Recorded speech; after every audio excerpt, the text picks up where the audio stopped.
My name is Sophia Bennett. I'm 34. For years, I blindly trusted my family, believing their love was unconditional, their words sacred. That illusion shattered the night I walked into my grandfather's inherited house, still in my scrubs. My brother, Ethan, stood there, holding Granddad's chipped coffee mug, smiling too wide. He hadn't just visited, he'd moved in. Kids' backpacks on my stairs, a plastic sign on my bedroom door. Our new home. This casual takeover changed everything. Did I call the police for trespassing? No. Within hours, I unearthed fake signatures, a secret buyer, and a chilling betrayal my grandfather had warned me about. The entire foundation of my life crumbled in less than 72 hours. And my own mother, oblivious to the storm she'd helped brew, offered me tea, asking, "Why are you making this ugly?" Before we get into this, please take a moment to like and subscribe.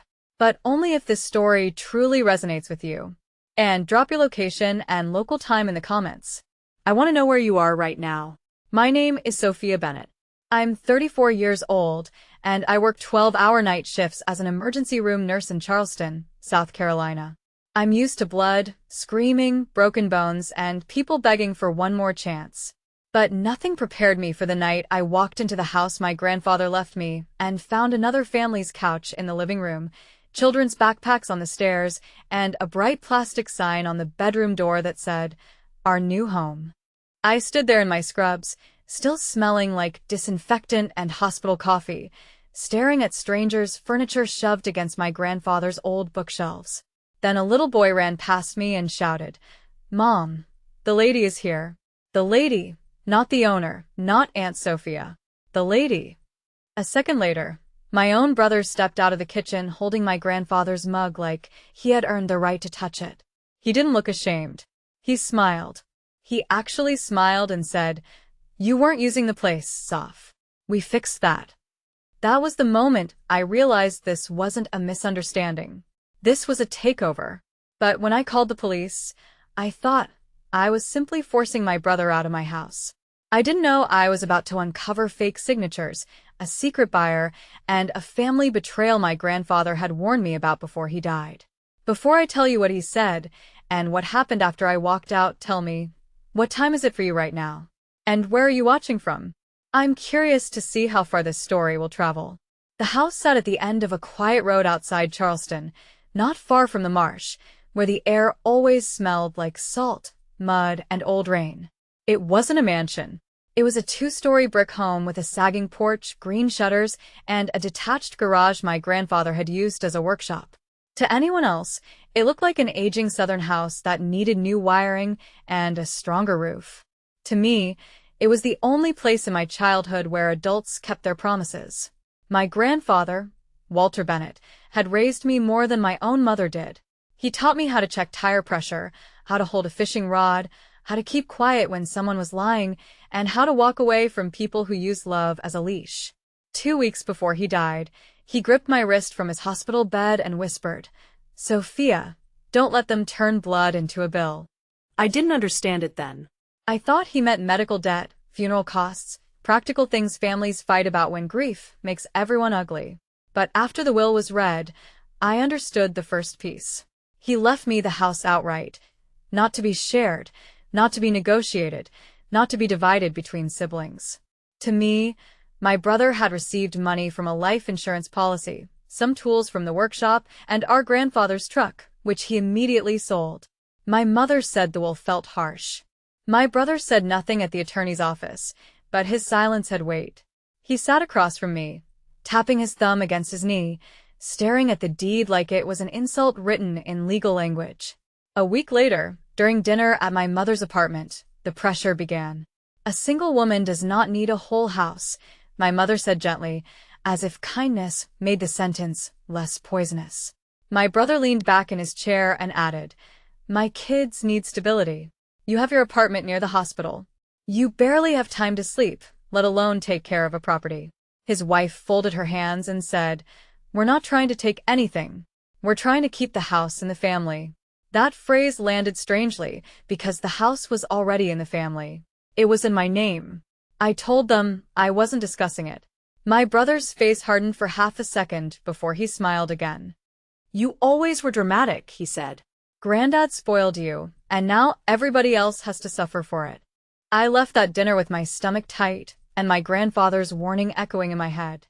3 days later, I finished a brutal shift in the ER. A drunk driver had hit a minivan, and I spent half the night helping stabilize a teenage girl while her father sobbed in the hallway. By the time I got home, I was too tired to take off my shoes. Then my phone buzzed. It was a notification from the security camera I had installed at the inherited house after the will reading. The camera showed headlights in the driveway. Then the feed cut to black. Not blurry, not glitchy, black. Someone had covered it. I called my brother. No answer. I called my mother. No answer. My body knew before my mind accepted it. I grabbed the folder with the deed, my grandfather's will and the spare keys, then drove through the dark with my hands locked around the steering wheel. When I arrived, the front door was unlocked. The porch light was on. Music played inside. Not loud party music, casual music, settled music. I pushed open the door and saw a moving dolly leaning against the wall. Cardboard boxes labeled kids' room, master closet, kitchen, and garage. My grandfather's framed navy photo was gone from the entry table. In its place was a bowl of cheap-wrapped candy and a stack of mail with my brother's name written on it. He had not just entered the house. He had begun building a paper trail. I walked into the living room, and that was when his children saw me. They were not doing anything wrong. They were sitting on my grandfather's rug playing a board game. But behind them, my grandfather's armchair had been pushed into the corner like trash, and my brother's sectional sofa dominated the room. His wife came down the stairs wearing one of my old college sweatshirts she must have found in a storage bin. She blinked once, then smiled as if I were an inconvenient neighbor. Sophia, she said, you should have called before coming by.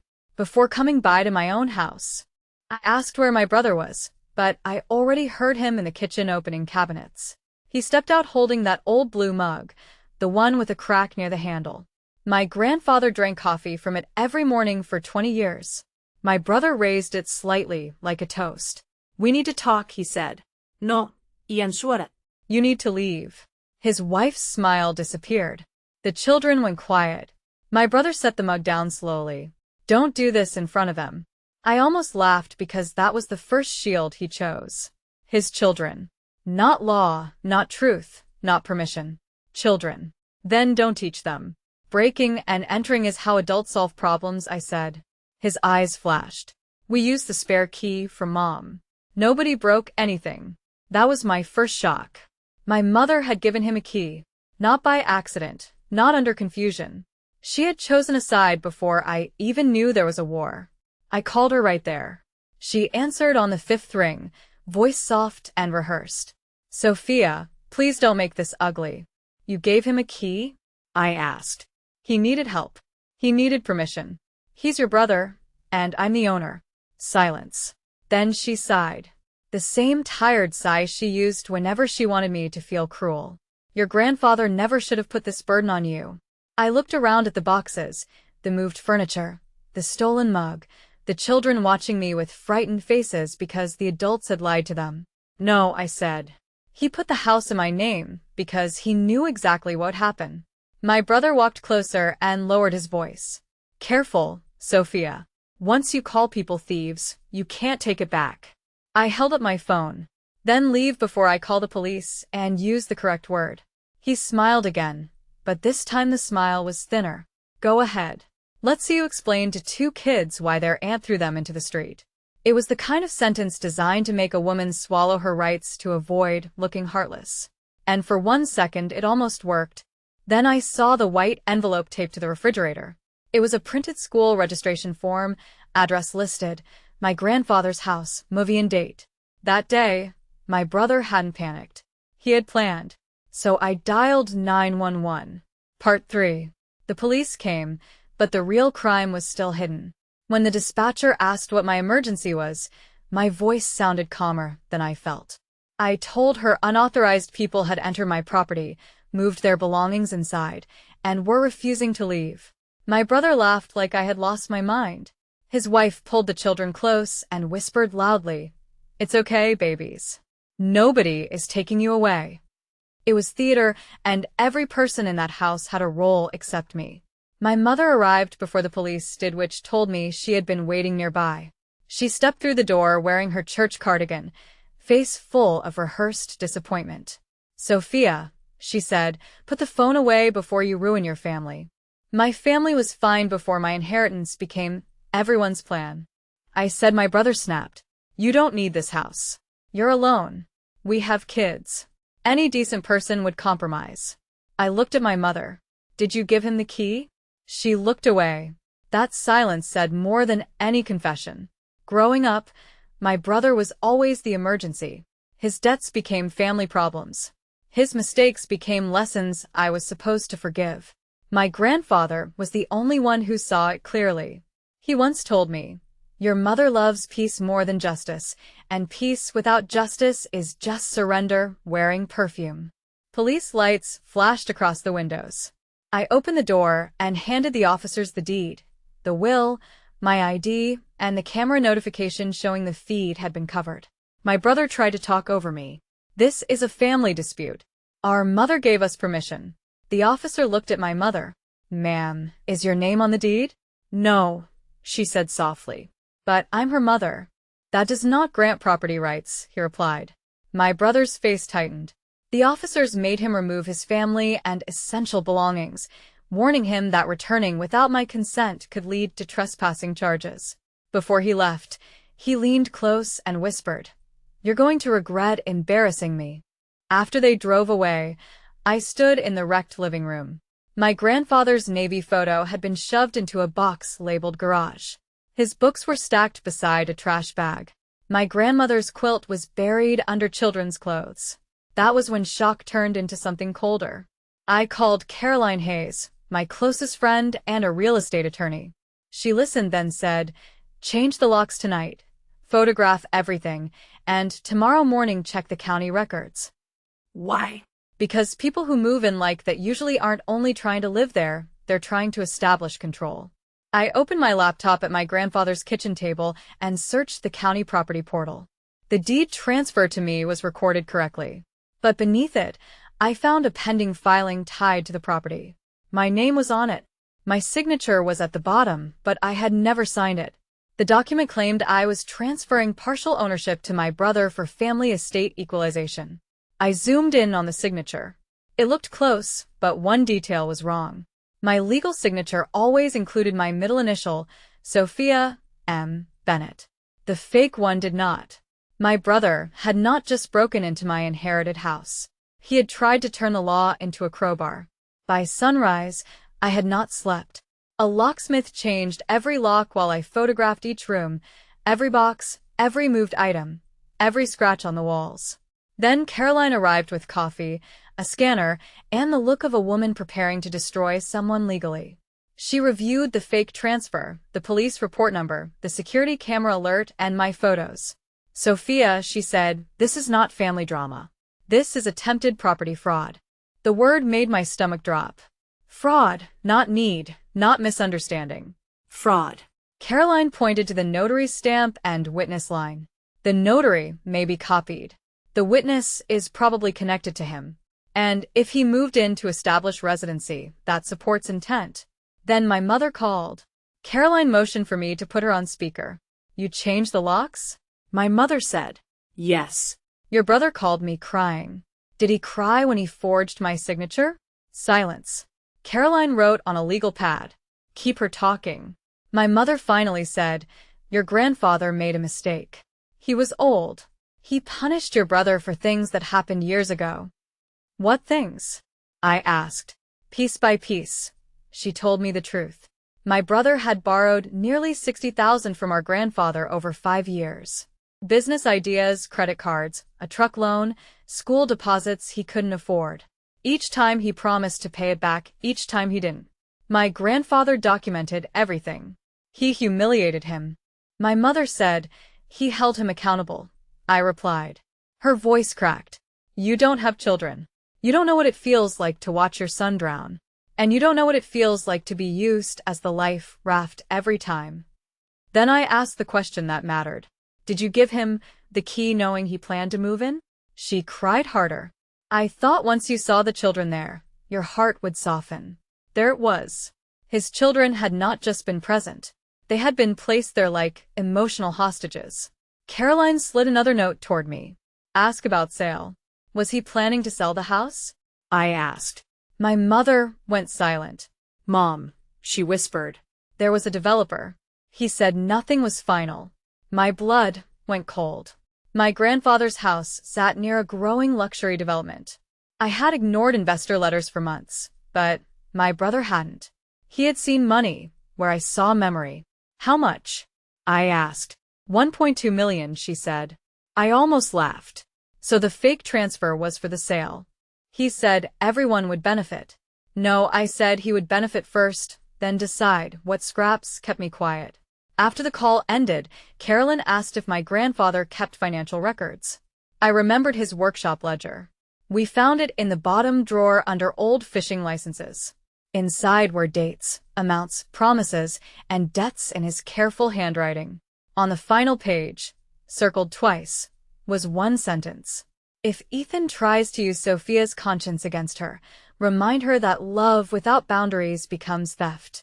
I sat on the concrete floor and cried because my grandfather had seen the storm coming long before I did. Caroline moved quickly. She contacted the county recorder, requested an urgent review of the suspicious filing, and asked for the notary verification. She also told me to file a police supplement for suspected forgery and attempted property fraud. Then she gave me the hardest instruction. Don't reveal everything you know yet. I wanted to scream at my brother. I wanted to send the ledger pages to every relative calling me selfish. But Caroline stopped me. People like him prepare for accusations. They don't prepare for silence. So, I went quiet. For 2 days, I answered no family messages. I let my mother think her tears had shaken me. I let my brother think the police visit had scared me. Meanwhile, Caroline and I uncovered the structure of his plan. The notary stamp on the fake transfer belonged to a real notary, but she had never signed that document.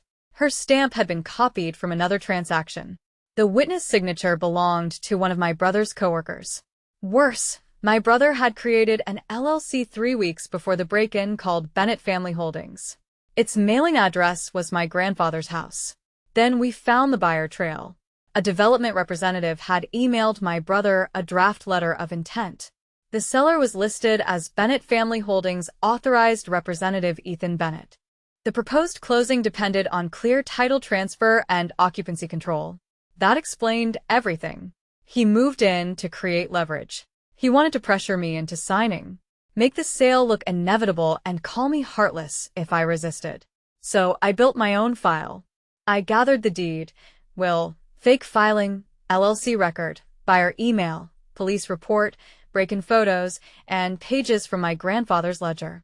Then, I drafted a post titled, When Family Says Share, but means sign it over. Caroline reviewed it. Don't post yet, she said. Keep it ready. The trap came from my brother himself. Friday night, he left a voicemail. Sophia, we need to settle this by Sunday. I have people involved now. And if you keep acting emotional, you're going to cost this family real money. Meet me at the house. Bring the papers. We can still make sure you walk away with something. Walk away with something from my own house. Caroline said, let him come. On Sunday, I wore jeans, a sweater, and a hidden recorder. Legal, because I was part of the conversation. Caroline parked down the road as a witness. My brother arrived with his wife and my mother. He carried a folder like a man delivering salvation. He began with the same old script. Nobody wanted this ugly. Granddad manipulated you. My kid's future is on the line. I asked, what papers did you bring? He smiled, thinking I was finally bending. The agreement said I would transfer the property into Bennett Family Holdings for a 30 share after sale, minus management expenses, family debt reconciliation, and improvement costs. He was stealing my house and charging me fees for it. And if I don't sign, I asked. My mother said, then you prove this was never about family. My brother leaned closer. Then I can test the will and make sure everyone knows you threw children out of a home. A home you lied to them about, I said. His face darkened. Careful. No, I said, placing the fake transfer LLC filing, buyer letter, and copied notary stamp on the porch table. You be careful. For the first time, he had no speech ready. Where did you get those? He asked. Not those are fake. Not. I don't know what that is. Just where did you get those? I looked him in the eye. Were you planning to sell my house before or after you moved your kids into it? His wife turned to him. Ethan, he snapped. Don't say my name like that. I pointed toward the camera above the porch. I think you just answered enough. Then Caroline walked up the driveway. My brother stared at Caroline like she was a ghost he had personally offended. She introduced herself as my attorney and informed him that the county recorder had already been notified. The fraudulent filing was under review and the notary had submitted a statement denying involvement. His wife whispered, "Fraudulent." That one word changed the air more than any police siren could have. My brother started talking fast. This is a misunderstanding. We were trying to create a family entity. Sophia knew about it in principle. Caroline asked, "Do you have written consent from my client?" He looked at my mother. My mother looked at the ground. His wife took another step back. The entire machine of pressure stopped working the moment nobody wanted to be standing closest to him. Caroline handed him a formal cease and desist letter, a demand to preserve documents, and noticed that we would be pursuing civil claims if he did not withdraw every fraudulent filing and provide all communications with prospective buyers. He laughed once, but it sounded wrong. You're really going to sue your own brother? I answered before Caroline could. No, I'm going to sue the man who forged my name. His wife flinched. My mother began crying again, but this time nobody moved to comfort her. Maybe we were all tired of tears being used as smoke bombs. My brother grabbed the papers and said, "You have no idea what you've done." Caroline said, "Actually, she does. That's why I'm here." He left angry, but the real collapse came later because I did not chase him. I did not argue in the family group chat. I did not respond when cousins called me cruel. I waited until the county placed a fraud alert on the property record and rejected the pending transfer. I waited until the notary filed her statement. I waited until the developer legal department, suddenly terrified of title contamination, sent a letter confirming they had suspended all discussions with Bennett Family Holdings. Then I published the timeline. I removed the children's names. I did not insult his wife. I did not exaggerate. I posted documents, dates, and a single opening paragraph. I was told to stay quiet because this was a family matter. But when family uses your grief, your home, and your signature without consent, silence becomes permission. The post spread faster than I expected. I had worked at the hospital for nearly 10 years, and people knew me as calm, private, dependable. Nurses shared it. Neighbors shared it. Former classmates shared it. One of my grandfather's old Navy friends commented, "Walter knew what he was doing when he left it to you." That comment broke me more than the anger did. Within 48 hours, my brother's employer placed him on administrative leave. He worked in logistics for a regional construction supply company, and apparently the words "forged property document" made his bosses nervous. The coworker who had signed as witness claimed he had been told it was just a family acknowledgement and quickly gave a statement to protect himself. My brother's wife lost 2 local sponsorship deals for her parenting lifestyle page after followers found old posts where she had posed on my grandfather's porch and captioned them, "Finally building the peaceful life our kids deserve." The internet can be cruel, and I did not enjoy watching strangers swarm her, but I also did not rescue her from the consequences of presenting stolen comfort as inspirational content. My mother called me 11 times in one day. I answered once. She said, "You've destroyed him." I said, "No, Mom. I documented him." She said, "His children will see this." I said, "Then maybe they'll learn the truth before they inherit his habits." That was the coldest thing I had ever said to her, and I won't pretend it felt good. It felt necessary. My brother tried one final move. He showed up at the hospital near the end of my shift, waiting by the employee entrance. I was exhausted, my hair pulled back, shoes aching, and for 1 second I was 17 again, being told to hand over something because he needed it more. He looked worse than I expected. Unshaven, angry, desperate. You need to take the post down, he said. No, my job is on the line. You put it there. Paige might leave me. You lied to her, too. Mom can't sleep. Then maybe she should stop choosing denial as a bedtime prayer. He stepped closer. You think Granddad was a saint? He hated me. I shook my head. No, he saw you. That sentence landed like a slap. His eyes filled, but not with remorse, with humiliation. You always thought you were better than me, he said. No, y en suet. I just stopped paying the price for pretending you were better than your choices. Security. Open the door behind me. I had texted them before walking out. My brother looked past me, saw the guard, and laughed bitterly.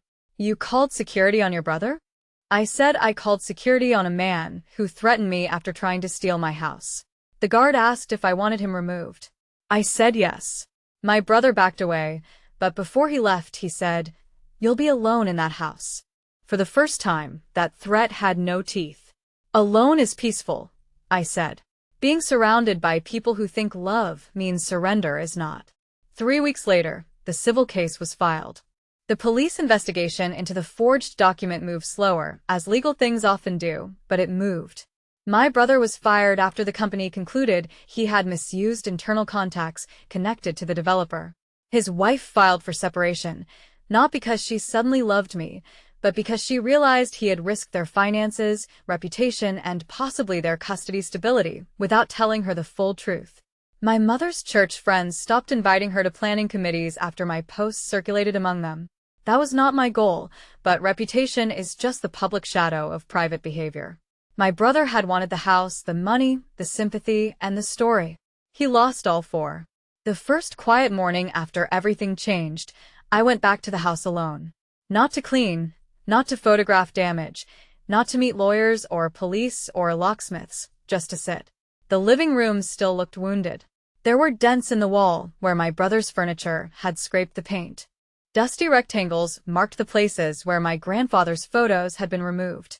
In the kitchen, the blue mug sat on the counter where my brother had left it that first night, and for a long time, I could not bring myself to touch it. When I finally picked it up, I expected to feel grief. Instead, I felt permission. Permission to stop arguing with people who already knew the truth. Permission to stop explaining why theft still counts when the thief shares your last name. Permission to stop shrinking my life to make someone else's entitlement look less ugly. I spent that day restoring small things. The Navy photo went back in the entryway. The quilt went into the cedar chest. The workshop ledger went into a fireproof safe. I changed the Wi-Fi password from my grandfather's old fishing phrase to something simple. Boundaries. Maybe that sounds dramatic, but after everything, it felt like a prayer. Later, my niece sent me a message from her mother's phone. She was 13, old enough to understand fragments, but not the whole adult mess. She wrote, Aunt Sophia, did Dad really lie about the house? I stared at the message for nearly an hour. Every bitter part of me wanted to say yes and send the documents, but she was still a child and children deserve truth in doses they can survive. I replied, Your dad made choices that hurt people. The house was never his to promise. I love you, and none of this was your fault. She sent back a heart. That tiny heart hurt more than my brother's threats. Because revenge stories often make consequences look clean. They are not. When someone finally pays for what they did, the blast still shakes innocent walls. But that does not mean you let the bomb remain hidden in your own chest. My mother and I did not speak for months. When she finally wrote, she didn't apologize. She said, I hope one day you understand why I was scared. I wrote back, I understand fear. I don't accept betrayal. That was all. Maybe one day she will say the words she owes me. Maybe she won't. Healing cannot depend on the person who hurt you agreeing to hold the mirror. My brother eventually withdrew his claim under pressure from his attorney. The fake filing was formally rejected. The developer disappeared. The civil case ended in a settlement that covered repairs, legal fees, and a recorded acknowledgement that he had no ownership interest in the property. He did not go to prison, not like some people want in the comments, but he did lose the thing he valued most, the ability to control the story. People knew. His children knew enough. His wife knew. My mother knew. And I knew finally that choosing myself did not make me cruel. It made me free. I kept the house. I did not sell it. I turned the detached workshop into a small weekend recovery space for nurses from my hospital who needed a quiet place after hard shifts. Nothing official at first, just coffee, clean sheets, a porch chair, and silence. The first nurse who stayed there had just lost a patient she had fought for all night. She sat on the porch at sunrise and said, "This place feels safe." I went inside and cried because that was what my grandfather had really left me. Not walls, not land, not $1 million offer waiting to tempt the weak. He left me a place where truth could breathe, and he left me the courage to protect it. So here is the lesson I learned, and maybe someone watching needs it tonight. Family can be a blessing, but it is not a license. Love does not require you to hand over your home, your money, your peace, or your name. When people say family first, ask them whose sacrifice they are demanding and whose comfort they are protecting. When they say don't make it ugly, ask why they were comfortable doing ugly things in private. When they say think of the children, ask why they built those children's hopes on a lie. Blood matters, but truth matters too. Boundaries do not destroy families. Boundaries reveal which parts were already rotten. My brother broke into the house my grandfather left me and told his kids it was their new home. I called the police because I thought I was defending a property. But what happened next showed me I was defending something much deeper. My grandfather's final act of trust. My right to say no. And the version of myself my family had tried to bury under guilt. And if you have ever been told that standing up for yourself means betraying your family, remember this. The people who love you do not need to steal from you to feel safe. They do not need to forge your name to prove loyalty. They do not need your silence to protect their image. Real family can survive the truth. Fake family depends on you hiding it. So, tell me honestly in the comments, if your own brother moved into the house you inherited and your mother helped him do it, would you forgive them, fight them, or cut them off forever? Okay.